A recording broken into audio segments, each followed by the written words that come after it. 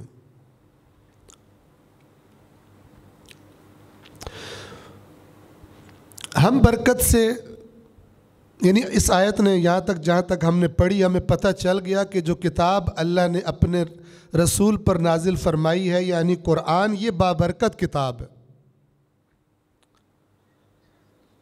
ہمارے معاشرے میں زیادہ تر جو اس کی برکت کے طریقے رائج ہیں ان کے میں نام لیتا ہوں.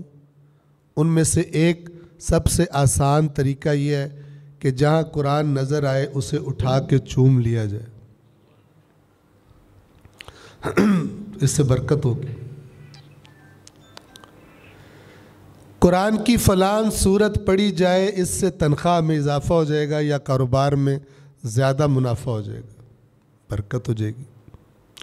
یہ ہم قرآن کی برکتیں حاصل کرتے ہیں.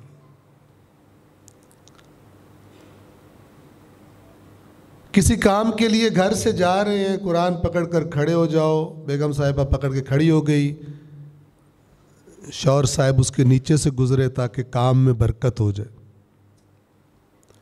وغیرہ وغیرہ وغیرہ. اس طرح کے جتنے کام ہمارے معاشرے میں رائج ہیں، حتیٰ مرحومین کے لیے قرآن پڑھنا، ان میں سے کسی کا ذکر ایک جگہ پر بھی قرآن میں نہیں ہے.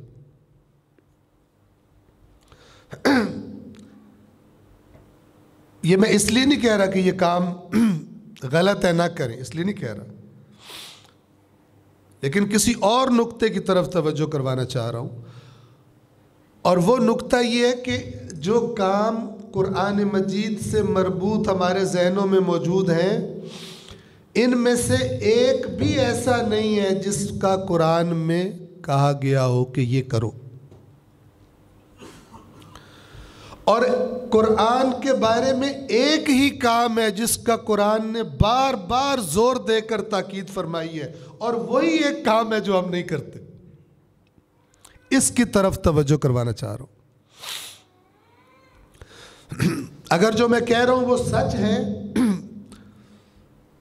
تو پھر ہم بڑے ہی اونچے لیول کے سمجھدار لوگ ہیں. یعنی جس بات پر سب سے زیادہ توجہ کروائی گئی، جس کو اصل بات قرار دیا گیا، اس کو چھوڑ دیا جائے، اس کی طرف سے معاشرہ غفلت کا شکار ہو جائے، اور جو دوسرے تیسرے درجے کے کام ہیں وہی ہمیں ہر طرف ہوتے دکھائی دیں. اصلی کام کوئی نہ کر رہا ہو یا نہ ہونے کے برابر لوگ کر رہے ہوں. اگر یہ حقیقت ہو تو اس کا مطلب ہے کہ ایک بہت بڑی غفلت کا شکار ہیں ہم لوگ، اور وہ بھی اس چیز کے بارے میں، معمولی چیز نہیں ہے، وہ بھی اس چیز کے بارے میں جو ثقلین میں سے ایک ہے، جو ان دو اہم ترین چیزوں میں سے ایک ہے جن کو رسول نے، جن کے بارے میں تاکید فرمائی کہ میرے دنیا سے جانے کے بعد اسی کی ہدایت کی گارنٹی ہے جو ان دونوں کو مضبوطی سے تھامے رکھے. ایک فریق نے ایک کو نظر انداز کر دیا، ایک فریق نے دوسرے کو نظر انداز کر دیا. ایکچولی دونوں نے دونوں کو نظر انداز کیا ہوا، کیونکہ حقیقت میں جس کے پاس ایک ہے، حقیقت میں توجہ فرمائیے گا، اس کے پاس دوسرا بھی حتماً ہے، کیونکہ یہ دونوں جدا ہی نہیں ہو سکتے. ممکن ہی نہیں ہے کوئی کہے میں ایک رکھوں گا دوسرا نہیں رکھوں گا. جس نے یہ سمجھا ہے اس کو شیطان نے دھوکہ دیا. دیکھیں، شیطان ہم سے زیادہ بعض باتوں کو توجہ سے سنتا ہے. اس نے بھی اللہ کے نبی کا فرمان بڑی توجہ سے سنا ہوگا کہ اللہ کے آخری رسول نے میرا بڑا نقصان کر دیا، بت پرستی تباہ و برباد کر دی، لوگوں کی اتنی تربیت کر دی، اب انتظار میں ہے کہ اللہ کے نبی جائیں تو میں دوبارہ سخت حملہ کروں، اس محنت پر پانی پھیروں۔ تو وہ نگاہ رکھے ہوئے ہے، بڑے زبردست طریقے سے اللہ کے نبی کیا کرتے ہیں۔ تو اللہ کے نبی نے فرمایا میں اپنے بعد ان قریب میں تمہارے درمیان سے چلا جاؤں گا، اور میں تمہارے درمیان دو قیمتی چیزیں چھوڑ کے جا رہا ہوں۔ شیطان کے کان کھڑے ہو گئے، اگر اس کے کان ہیں تو ٹھیک ہے، تو وہ کان کھڑے ہو گئے، اور اس نے کہا کہ یہ تو بعد میں بھی کام خراب کرنے لگے، شیطان کا اپنی زندگی کے بعد بھی اپنی قوم کے لیے کوئی بندوبست کر کے جا رہے ہیں کہ میرے پلان کامیاب نہ ہو۔ تو اس نے غور سے سنا، امت نے سنا یا نہیں سنا، اس نے غور سے سنا۔ وہ کون سی دو چیزیں ہیں؟ تو جب اللہ کے نبی نے فرمایا ہوگا ایک قرآن ہے اور ایک میرے اہل بیت ہیں، تو شیطان کا سب سے بڑا ٹارگٹ کون سی چیزیں ہونی چاہیے؟ یہی دونوں چیزیں، کیونکہ اللہ کے نبی نے فرمایا کہ جب تک تم نے ان دونوں کے دامن کو مضبوطی سے تھامے رکھا گمراہ نہیں ہوگے۔ تو شیطان نے کہا یہی دونوں میں نے چھڑانے ہیں۔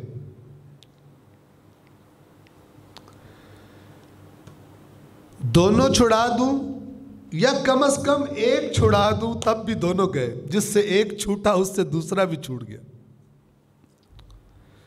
کیونکہ ہدایت کی گارنٹی، توجہ فرمائیں، ہدایت کی گارنٹی کس کی ہے؟ گمراہ نہ ہونے کی گارنٹی کس کی ہے؟ جو دونوں کے ساتھ تمسک کرے۔ تو شیطان کا ٹارگٹ کیا ہونا چاہیے؟ نعوذ باللہ نعوذ باللہ، اگر ہم ہوں شیطان کی جگہ پر تو کیا سوچیں گے؟ اپنے دشمن کی جگہ جا کے سوچنا چاہیے نا، تاکہ اس کے پلان زیادہ اچھی طرح سے۔ اگر میں ہوتا شیطان کی جگہ پر نعوذ باللہ، تو میں مسلمانوں میں کس چیز کو ٹارگٹ کرتا کہ اگر وہ میں اچیو کر لوں تو باقی یہ نمازیں پڑھے جو مرضی کرے، بیڑا گھر کا ان کا۔ میں صرف کمپنی کی گارنٹی خراب کر دوں، جو گارنٹی دی گئی ہے نا کہ تب تک ہدایت پر رہنے کی گارنٹی دے رہی ہے یہ کمپنی جب تک تم نے ان دونوں سے تمسک کیا۔ کوئی ایسا کام کروں کہ گارنٹی ختم ہو جائے، ان کا بیڑا غرق ہو جائے، پھر چاہے جو مرضی، بعض کوئی کچھ ان کے لوگ کچھ چیزوں سے چپک جائیں، کچھ کن چیزوں سے چپک جائیں، اصل گارنٹی خراب کر دوں ان کی۔ تو وہ تبھی اچیو ہوگا کہ جب قرآن اور اہل بیت اس کے بارے میں خرابی کر دی جائے۔ تو آپ دیکھیے شیطان کافی حد تک سکسیسفل ہے۔ دونوں کو دیکھیں، قرآن کو بھی اور اہل بیت کو۔ پہلے دیکھتے ہیں اہل بیت کو۔ ثقلین میں سے ایک اہل بیت، تو اللہ کے نبی دنیا سے چلے گئے، امت نے کتنا خیال رکھا اہل بیت کا؟ اس قوم کو بتانے کی ضرورت نہیں ہے جو سارا سال ہی روتے رہتے ہیں اسی غم میں کہ اہل بیت مقام کیا دینا تھا، ان کو تو ذبح کر دیا، ان کو تو تنہا کر دیا امت نے۔ کہاں تمسک، کہاں تنہائی؟ تو یہ تو واضح ہے۔ آج میرے اور آپ کے زمانے میں اہل بیت کے افراد میں سے کوئی فرد ہمارے درمیان زندگی نہیں گزار رہا، امام وقت نظروں سے غائب ہے۔ یعنی ثقلین میں سے ایک آج ہمارے درمیان نہیں ہے، لیکن ایک ہے۔ اگر کوئی عقل و شعور کی نگاہ سے دیکھے تو جس مقصد کے لیے وہ آیا تھا، وہ یعنی قرآن، تو وہ بھی اسی طرح تنہا اور مظلوم ہے جس طرح اپنے زمانے میں اہل بیت تنہا اور مظلوم تھے۔ ایک اشارہ کرتا ہوں آپ کو،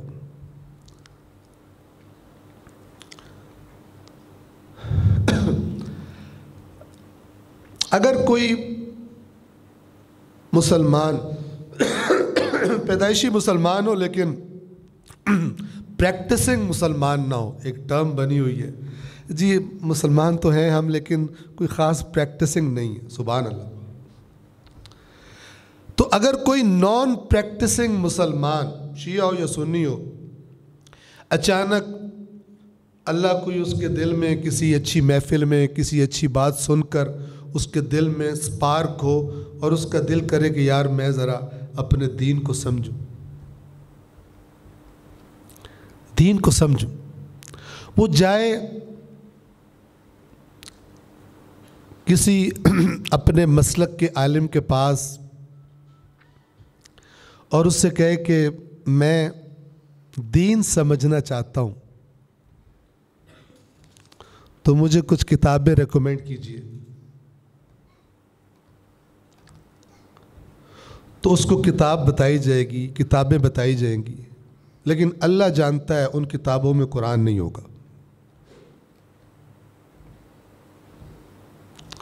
اگر دین سمجھنے کے لیے قرآن ریکمینڈ کیا جاتا تو ہم میں سے کوئی بھی نہ ہوتا جو ابھی تک کئی بار قرآن کو پڑھ نہ چکا ہوتا. دین سمجھنا ہے فلان کتاب پڑھو، فلان کتاب پڑھو، فلان کتاب پڑھو، نہیں آتا تو اس مظلوم کتاب کا نام نہیں آتا بیچ میں. یہ بالکل اسی طرح ہے کہ اس زمانے میں اہل بیت کے زمانے میں مثلا چھٹے امام موجود ہوں اور کوئی کہے کہ یار میں نے دین سیکھنا ہے، اس سے کہا جائے فلان کے پاس جاؤ، فلان کے پاس جاؤ، عالموں کے نام لیے جائیں، صادق آل محمد کا نام ہی نہ لیا جائے. جس طرح وہ کام مظلومیت کی گواہی دے رہا ہے امام کی، اسی طرح آج یہ کام گواہی دے رہا ہے مظلومیت قرآن کی. اس کا مطلب ہے اللہ کو تو کتاب لکھنے کا یا دینے کا ڈھنگ ہی نہیں آیا، باقی سیاڑوں کو آ گیا، اللہ کو نہیں آیا. اللہ کو نہیں پتا تھا قیامت تک جو ہدایت کے لیے کتاب دینی ہے اس کو کیسا ہونا چاہیے، اللہ کو نہیں پتا تھا، تبھی تو ریکمینڈ نہیں کی جاتی. اور بعض جھوٹی اور مشکوک روایات اتنی زیادہ پروپیگیٹ کر دی گئیں. اس زمانے میں اہل بیت کے بارے میں مشکوک کیا گیا امت کو، اور آج قرآن کے بارے میں مشکوک کیا جا رہا ہے امت کو. یہ وہ والا قرآن تو نہیں ہے نا، وہ تو مولا علی کے پاس تھا، انہوں نے تو پھر قبول ہی نہیں کیا تھا، فاتحہ پڑھ دو. جس طرح پہلے اہل بیت سے دور کیا اس قسم کی غلاظتوں سے، اسی طرح آج اس قسم کی مشکوک روایات سے قرآن سے دور کیا جائے. اور وہ جو دوسری روایات ہیں جس میں سبھی ائمہ اپنے اپنے زمانے میں قرآن کی طرف پلٹا رہے ہیں ہر چیز کو، وہ پتہ ہی کوئی نہ ہو. اگر وہ قرآن موجود ہی نہیں تھا، اگر مولا علی کے پاس کوئی اور قرآن تھا تو پھر امام صادق کیوں فرما رہے ہیں، مثلا دوسرے ائمہ کیوں فرما رہے ہیں کہ جب تک یہ نہ دیکھ لو کہ قرآن کے خلاف تو نہیں، ہمارے سے منسوب کوئی بات قبول نہ کرنا. جب قرآن موجود ہی نہیں ہے تو یہ کہنے کا تو تک ہی نہیں بنتا. جھوٹ کے پاؤں نہیں ہوتے.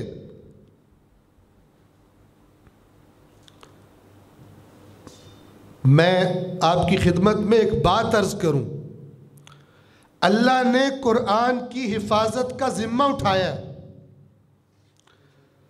یہ میں آپ کو تجربہ بتا رہا ہوں اپنا اس معاشرے میں، کہ اگر میں کسی بندے سے کہوں نا کہ قرآن مجید میں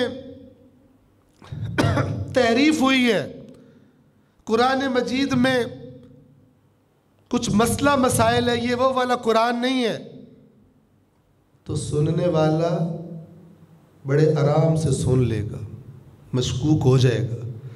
لیکن اگر میں کہوں نا زیارت عاشورہ مشکوک ہے، میرے گلے پڑ جائے گا.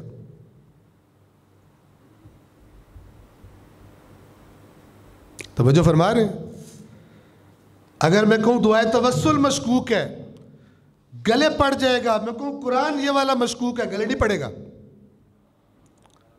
اس لیے کہ اللہ کی توفیق سے جب جگہ جگہ قرآن پڑھنے کی تاکید کرتا ہوں تو متعدد جگہوں پر اور جب کوئی راستہ نہیں ملتا قرآن سے فرار کا تو وہ یہ سوال بھیج دیتے ہیں کہ وہ قرآن تو مولا کے پاس تھا.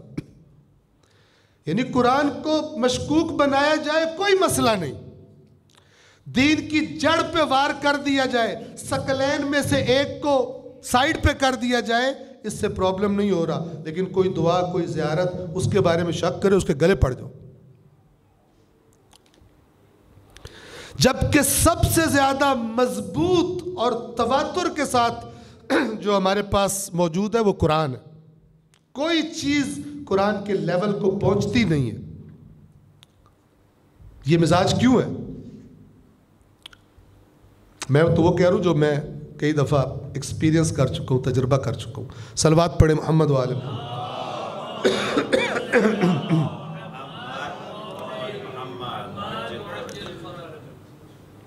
ہم واپس آئیں، بات کو آگے بڑھائیں. اے رسول، یہ قرآن ایک ایسی کتاب ہے، ایک ایسی کتاب ہے جسے ہم نے آپ کی طرف نازل کیا، مبارکن، بابرکت. اس سے جو لوگ دائمی فائدے رکھے گا، اس کے اصول، اس کے قانون، اس کے احکام تمہیں ہمیشہ بینیفٹ کریں گے. اگر اللہ کی یہ دنیا میں جتنی بھی نعمتیں تمہیں مل جائیں یہ چھن جائیں گی، خواہ تم دنیا کے سب سے امیر اور سب سے طاقتور انسان ہو، اور چاہے تمہارے پاس ایک پھوٹی کوڑی بھی نہ ہو، سب سے کمزور انسان ہو، دونوں صورتوں میں تمہیں جانا ہے یہاں سے. امیر اور غریب کی موت کے وقت کوئی فرق نہیں کیا جائے گا کہ امیر کو تھوڑی کنسیشن دے دی جائے اور غریب سے کہا جائے، یعنی وہ سلوک کیا جائے جو پاکستان کی جوڈیشری کرتی ہے امیروں اور غریبوں کے ساتھ. امیروں کو اور قانون، اور کسی نے کیا خوب فیس بک یا اس کے مفکر نے کیا خوب لکھا کہ ہمارا قانون وہ ہے کہ جس نے اربوں کھا لیے ہیں وہ موج مستی کرتا ہے دوسرے ملکوں میں، اور جو اتنے من سے زیادہ گندم سٹور کرے گا وہ جیل میں ہوگا. ٹھیک ہے نا؟ چند من گندم سٹور کرے تو وہ جیل میں ہوگا، لیکن اربوں کھا جائے تو وہ بہترین جگہوں پر موج مستی میں زندگی گزارے گا. بہرحال تو میں نے عرض کیا کہ ہم برکت کیسے لے رہے ہیں، کبھی چوم کے لے رہے ہیں، کبھی فلان لے رہے ہیں، کبھی کیا کر رہے ہیں. اللہ کیا فرما رہا ہے؟ اسی آیت میں اللہ بتا رہا ہے کہ یہ جو مبارک کتاب ہے تم نے کیا کرنا، کس لیے نازل ہوئی ہے. تو کیا فرمایا؟ کتاب انزلناہ الیک مبارک لیدبروا، تاکہ لوگ تدبر کریں، تاکہ لوگ غور کریں، تاکہ لوگ فکر کریں. کس میں غور کریں، کس میں تدبر کریں؟ لیدبروا آیاتہ، اس کی آیات میں غور و فکر کریں. تو جو اللہ نے برکت بتائی ادھر جاتا ہی کوئی نہیں. کہتے ہیں تم تو قرآن پڑھ ہی نہیں سکتے، قرآن پڑھنے کے لیے پتہ نہیں کون کون سے پاپڑ بیلنے انہوں نے خود ہی بنا دیے ہیں. یہ سب قیامت کے دن پتہ چلے گا. ایف آئی آریں کاٹ کے رکھی ہوئی ہیں فرشتوں نے قرآن سے، جنہوں نے طریقوں سے اہل بیت سے دور کیا لوگوں کو، ان کی بھی فرشتوں نے ایف آئی آریں کاٹ کے رکھی ہوئی ہیں. اور جن باتوں نے قرآن سے دور کیا ہے، جنہوں نے وہ باتیں پھیلائی ہیں، وہ بھی ایف آئی آریں کٹی ہوئی ہیں. اور قیامت کے دن سب سے پہلے وہ ایف آئی آروں کی فائل رسول اللہ کھلوائیں گے. کیا قرآن میں لکھا ہوا ہے، اور رسول اللہ کی بارگاہ میں عرض کرے گا، پروردگار میری قوم نے قرآن سے دوری اختیار کر لی تھی. اللہ تعالیٰ کہے گا کھولو کیس، جتنے لے کے آؤ سب کو حاضر کرو. کس کس نے کیا کیا رول پلے کیا ہے، کس کس نے ایسی باتیں کی جس سے لوگ قرآن سے دور ہوئے، اور جو دور ہوئے انہوں نے کیوں نہیں سنجیدگی کا مظاہرہ کیا. وہ حدیث ثقلین سنا کرتے تھے، کیسی عقل تھی ان کی کہ حدیث ثقلین بھی سنتے رہے اور یہ سوچنے کی زحمت نہیں کی کہ قرآن سے تمسک کیسے کرنا ہے، آرام سے باور کرتے رہے، یہ سمجھ لیا کہ ہمارا کام صرف ختم پڑھنا ہے، ختم میں قرآن کرنا ہے، ہم نے قرآن میں غور نہیں کرنا۔ اللہ کہے گا لے کے آؤ باہر سب کو، لائنوں میں کھڑا کرو جنہوں نے میری کتاب کی توہین کی ہے، یعنی میری توہین کی ہے۔ اگر اہل بیت کوئی بات کہہ رہے ہوں، ان کی بات کوئی نہ سنے، یہ توہین ہے ان کی۔ اگر قرآن مجید میں اللہ کچھ کہہ رہا ہو اور مجھے رغبت ہی نہ ہو کہ اللہ کیا کہہ رہا ہے، یہ توہین ہے، نہ صرف قرآن کی بلکہ اس کی قرآن جس کا کلام ہے۔ ادھر تو کوئی قرآن کو پھاڑ دے تو توہین سمجھتے ہیں نا، قیامت کے دن جو توہین کا پرچہ کاٹ کے رکھا ہوا ہے اور وہ کھلے گا، اس کے لیے ریڈی ہو جائیں۔ نہ پڑھنا قرآن کو، آپ غور فرمائیں، ڈائریکٹ اللہ کی توہین ہے۔ جب مجھے پتہ چلتا ہے یہ کتاب فلان مفکر نے لکھی ہے، میں ایک بزنس مین ہوں، فرض کریں میں ایک بزنس مین ہوں، تو مجھے کتاب نظر آتی ہے جناب وہ کون سے طریقے ہیں جن کی وجہ سے ایلون مسک اس مقام پہ پہنچا ہے، میری کاروباری رگ پھڑک جاتی ہے، میں کہتا ہوں کتاب خریدو، یہ کتاب اس کو پڑھو تاکہ میں ترقی کروں۔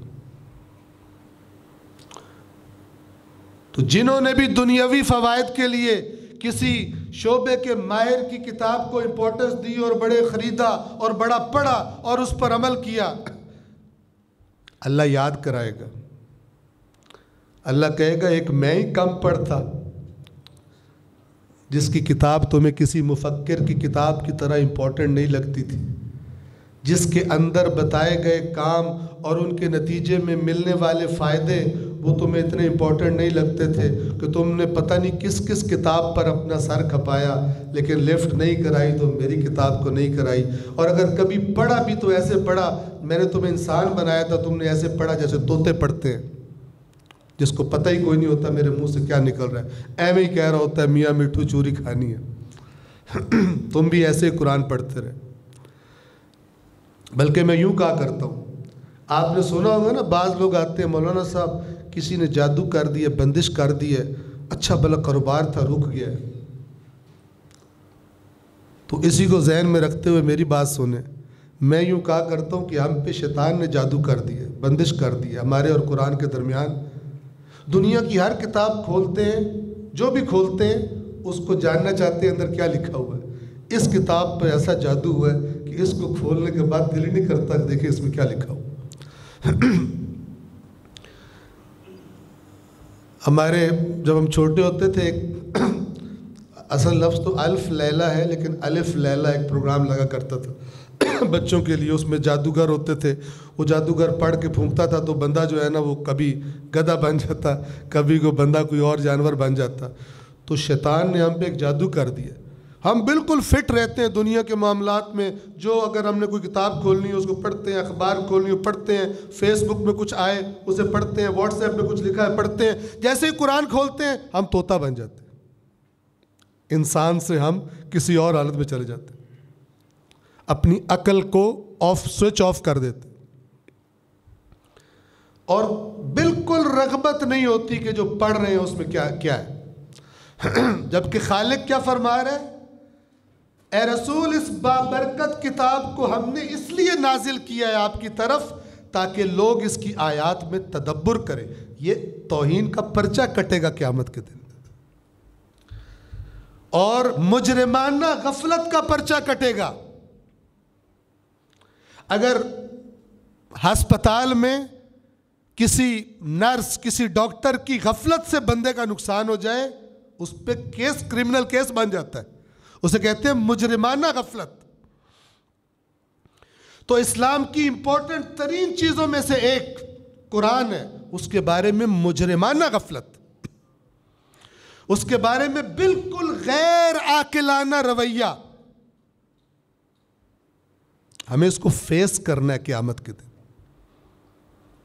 جب ہمارا نبی اللہ کی بارگاہ میں کھڑا ہو کے فرمائے گا، سورۃ الفرقان آیت نمبر 30، وَقَالَ الرَّسُولُ يَا رَبِّ إِنَّ قَوْمِ اتَّخَذُوا هَذَا الْقُرْآنَ مَهْجُورًا، اے میرے رب میری قوم نے، یہ جو میری امت آئی کھڑی ہے،